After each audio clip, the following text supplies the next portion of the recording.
De minces espoirs de paix en Ukraine alors que débutent des pourparlers au Bélarus. Le président ukrainien Volodymyr Zelensky réclame l'adhésion sans délai à l'Union européenne. L'Union européenne se prépare à accueillir des millions de réfugiés ukrainiens qui fuient la guerre et l'invasion de leur pays par la Russie. En Ukraine, des civils tués en majorité par les explosions. Le Conseil des droits de l'homme de l'ONU s'ouvre entre inquiétude et condamnation. La vie d'au moins 3,3 milliards de personnes déjà très vulnérables au changement climatique. Le nouveau rapport onusien du GIEC est catastrophiste. Au 5e jour de la guerre en Ukraine, des pourparlers ont débuté à la frontière côté bélarus, même si les espoirs d'une issue positive semblent minces. Moscou veut trouver un accord avec Kiev, qui de son côté exige le retrait immédiat des troupes russes et l'adhésion sans délai à l'Union européenne. Le président Volodymyr Zelensky ne cesse de le marteler.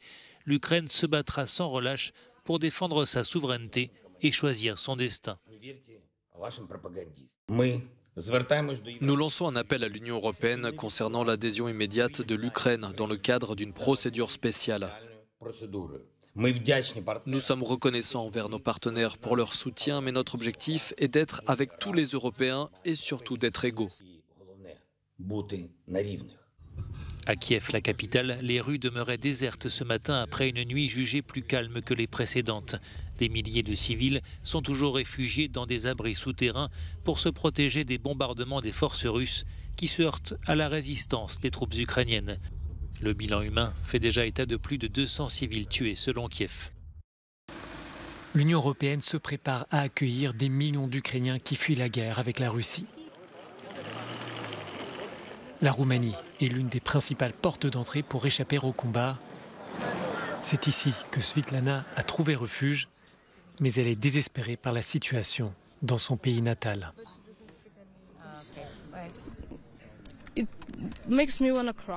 J'ai envie de pleurer tout le temps parce que j'ai vu ce qui se passait dans plusieurs régions. Chez moi, c'est calme, mais il y a des gens qui meurent, il y a des enfants qui meurent. Ils ont l'audace de dire que c'est à cause de nous.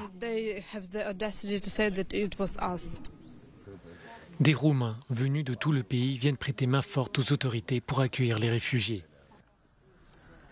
Ils fournissent des couvertures et des boissons chaudes, mais ces volontaires sont dépassés par les événements. C'est dur.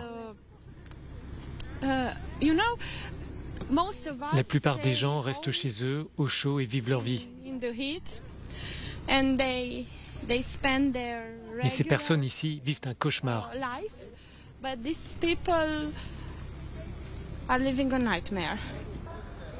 Depuis le début de la guerre, jeudi dernier, 400 000 personnes ont trouvé refuge dans les pays voisins, selon la commissaire européenne en charge des affaires intérieures. L'Union veut pouvoir garantir à toute personne qui arrive une protection temporaire de 3 ans. Les États membres demandent à la Commission européenne d'activer la directive sur la protection temporaire qui est justement faite pour les situations particulières lorsque des millions de personnes arrivent afin qu'ils puissent bénéficier d'une protection suffisante, des droits appropriés et je suis prête à présenter ce dispositif pour une éventuelle décision dès jeudi.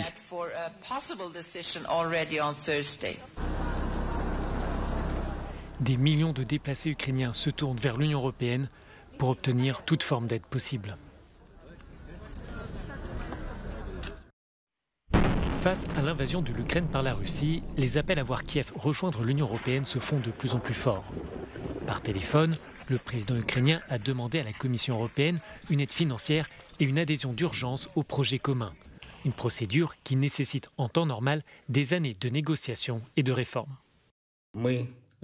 Nous demandons à l'Union européenne une adhésion immédiate de l'Ukraine à travers une nouvelle procédure spéciale. L'ambition est partagée par la présidente de la Commission européenne, Ursula von der Leyen, qui lors d'une interview à Euronews estime qu'avec le temps, Kiev rejoindra l'Union. Nous avons un processus avec l'Ukraine qui vise par exemple à intégrer le marché ukrainien au marché unique dont nous disposons. Nous avons une coopération étroite. Ils sont des nôtres et nous voulons qu'ils nous rejoignent. Mais désormais, le ton est moins direct. Un porte-parole de la Commission souligne que toute demande officielle doit être soumise au Conseil, l'institution qui représente les États membres, une demande qui sera suivie de longs débats. Nous avons entendu le message du président Volodymyr Zelensky pour une procédure accélérée, mais encore une fois, je rappelle que la Commission travaille sur la base d'un mandat qu'elle reçoit pour négocier. Nous ne définissons pas nous-mêmes le mandat. Cette demande est suivie de près par l'Albanie, la Macédoine du Nord, la Serbie et le Monténégro qui sont engagés dans des discussions d'adhésion avec l'Union. Le dossier est aussi suivi par la Bosnie, le Kosovo et la Moldavie qui espèrent pouvoir frapper à la porte du projet européen.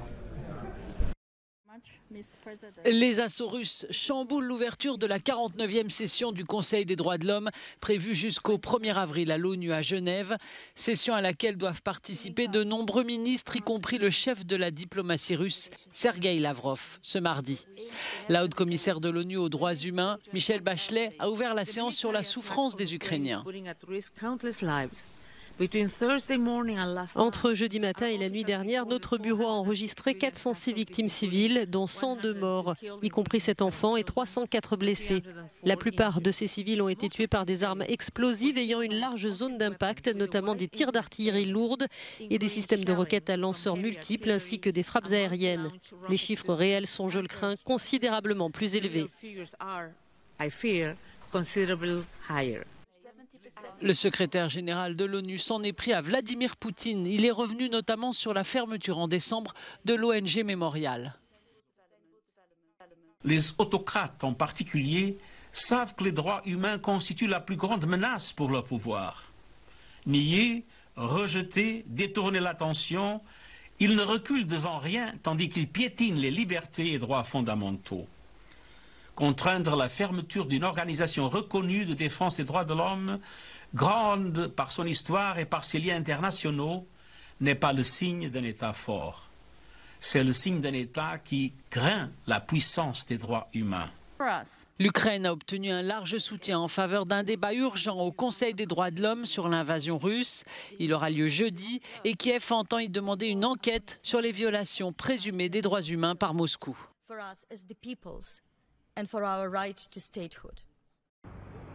C'est un nouveau coup dur pour les entreprises russes qui sont exclues du Salon mondial du mobile. L'événement phare de l'industrie de la téléphonie mobile s'est ouvert lundi à Barcelone sur fond de guerre en Ukraine. Les organisateurs qui ont vivement condamné l'invasion de Moscou ont symboliquement supprimé le pavillon russe du Congrès. Ils sont sur la liste des entreprises sanctionnées et nous sommes obligés de suivre ces décisions. Mais la situation peut également évoluer. Le Salon mondial du mobile est un événement sans importance par rapport à ce qu'il se passe en ce moment même en Ukraine. Nous sommes très tristes pour le peuple ukrainien. C'est une atrocité que, bien sûr, nous ne pouvons pas accepter. Une dizaine d'entreprises russes du secteur technologique étaient attendues dans ce pavillon. Dans les allées du salon, le spécialiste de la cybersécurité Kaspersky ou encore l'entreprise Infinite Wireless, tous les deux russes, étaient néanmoins présents. Selon les organisateurs, 1500 exposants issus de 170 pays participent au salon de cette année. Jusqu'à 48% des espèces végétales et animales pourraient disparaître si la température augmente de 5 degrés par rapport au niveau pré-industriel. Le changement climatique touche déjà la moitié de la population mondiale, en particulier dans les pays du Sud et sur les petites îles, selon le dernier rapport alarmant des Nations Unies. La vie quotidienne d'au moins 3,3 milliards de personnes est déjà très vulnérable au changement climatique et le risque de mourir à cause de conditions météorologiques extrêmes est 15 fois plus élevé, indique le rapport du GIEC. Ces changements potentiellement irréversibles dans les écosystèmes minent nos moyens de subsistance. C'est une menace existentielle, non seulement pour la nature, mais aussi pour les personnes qui en dépendent. Donc il faut gérer ces deux menaces de concert. Les données scientifiques indiquent que pour relever le défi, le monde doit réduire les émissions de 45% d'ici 2030 et atteindre la neutralité carbone d'ici 2050. Mais sur la base des engagements actuels, les émissions mondiales augmenteront de près de 14% au cours de la présente décennie, ce qui sera une catastrophe.